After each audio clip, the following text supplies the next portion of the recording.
All right, good afternoon.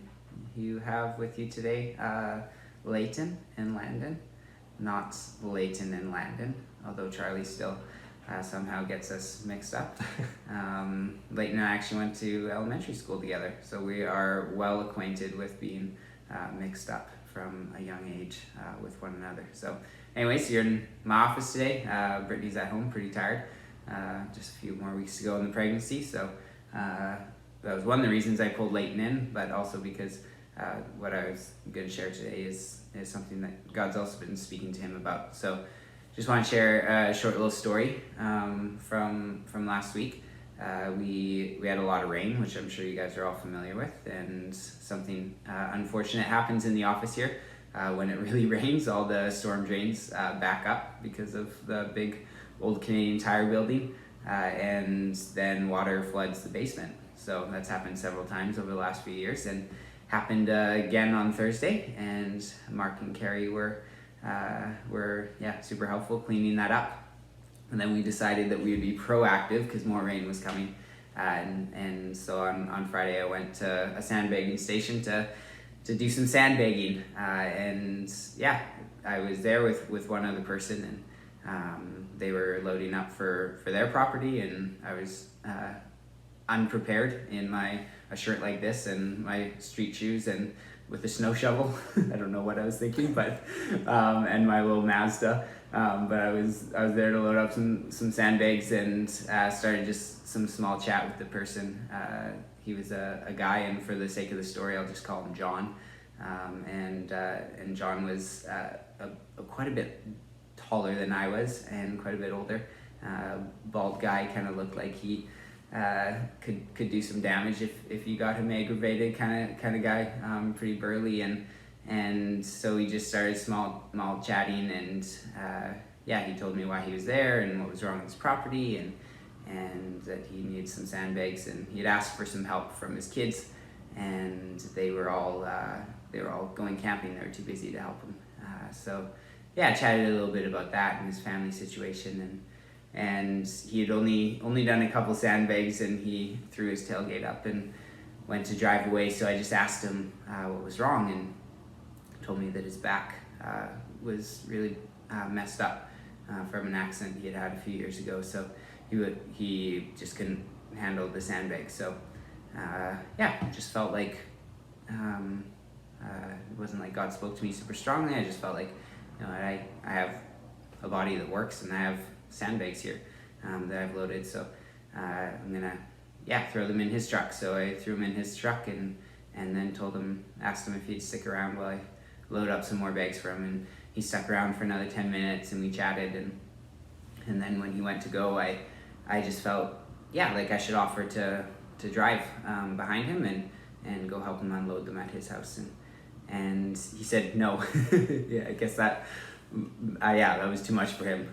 He said no, and then he just asked me, like, why are you doing this?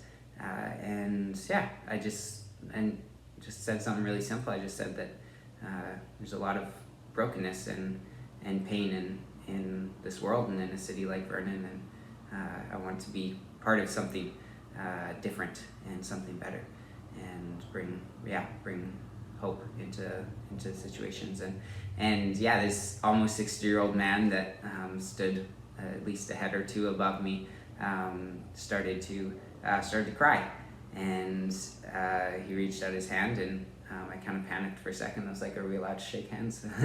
But I shook his hand, and then I said to him, I said, hey John, I know this is gonna sound crazy, but can I pray for your back? And he said, yeah, that would be awesome. And so I got to pray for his back, and pray for his family situation, and just thank God for the opportunity that he had so clearly put both John and I there at the same time for that purpose, because he loves John.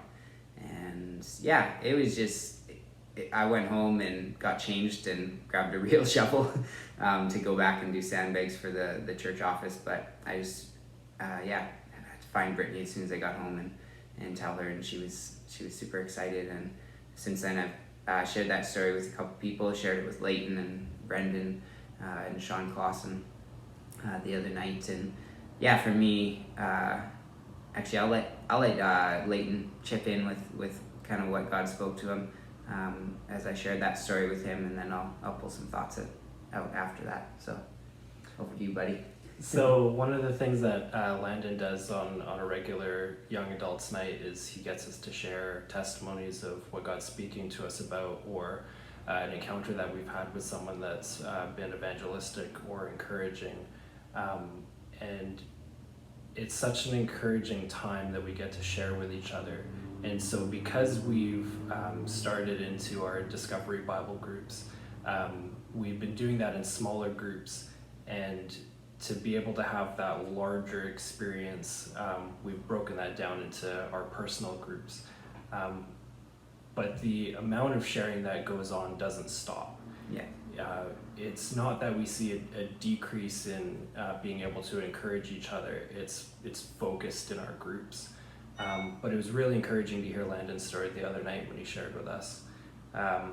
One of the things that comes out of that story is the encouragement that we see in the simplicity of being able to go out and share the gospel in that way, and the encounter that Landon had. One thing that spoke to me was in that gap in the middle between what Landon did and what he shared. One thing that I've been struggling with evangelistically is trying to find the bridge between showing the gospel and sharing the gospel. And when Landon shared, what made the gentleman break down was at the point of where he was able to see the same vision that Landon saw, where Landon's had this on his heart for a long time, where he sees our community and how broken it is and the sadness that's present there, and he wants to be part of something different, and he wants to be part of bringing hope. And what fuels that hope is found in the gospel, and what brings that out is the maturity of his journey and his walk with the Lord. And that was kind of the answer that I was looking for in my question of what is the bridge between showing the gospel and sharing the gospel, because I was stumbling over, I feel like I'm saying, look at what I'm doing for you, and then I'm saying, now let me share the gospel with you. Right. And I felt that God was speaking to me, and what Landon was sharing of the key that you're missing is the person needs to share the same vision that you share. And what that is bringing hope to a broken world. Yeah. And it was when that gentleman, when John knew this is why this guy is sweating and serving and being sacrificial, I now can see through his eyes, and that opened up the door for him to be able to better understand, okay, now this guy is about to pray for me, and I can understand what he's saying and why he's saying it. And it's like we're trying to rely too much on putting ourselves into sharing the gospel instead of relying on God's power to work through that person. Yeah. And then, fully relying on how God works through us and through our character. Yeah. So that was what I drew from that, is that standalone, that story is something special between Landon and John, and it's encouraging for the people who would hear that testimony. But the reason why I'm in this video and sharing with you guys here is because I want to encourage you to continue sharing these testimonies and don't shy away. Yeah. I don't want to be on camera. I didn't want to be. I think I refused 2 or 3 times. I'm persistent. But I knew that the encouragement that I wanted to get out was, I know you guys have testimonies, and I know you guys have encounters that you might feel you're too shy, or it's not the right place, or I don't have the right words yet. Yeah. Don't worry about that, because God might want to take a piece of that testimony as an answer to someone else's question that is listening. Yeah. So don't stop sharing testimonies. Don't stop encouraging people that you see on the street, people that you meet in with your small group, people that you want to start a small group with. Yeah. Awesome. Thanks, Leighton. So hopefully that encourages you in multiple ways. And for some of you, as Leighton's talking, you know that you actually do have something that you can share. And so definitely encourage you and challenge you to share that with someone. What's God doing in your life? What's God teaching? And I think, just to pull back a little bit to what I was talking about. The whole time I'm loading these sandbags, or not the whole time, but what is in the back of my head is how can I talk to this guy about Jesus, and what the action of what I feel like God's asking me to do to help this guy is actually what's speaking to him about Jesus already. And that's kind of what Leighton was pulling out. And that really set the stage to, I know if I would have just walked up to him and said, can I pray for your back? He would have been like, what? Most likely, no. But there was that bridge that God made that allowed that to happen. And I don't know. I haven't seen John since, but I would not be surprised if Jesus healed his back. But we'll have to wait and find out about that. So hopefully that encourages you guys in your neighborhoods, in your workplaces.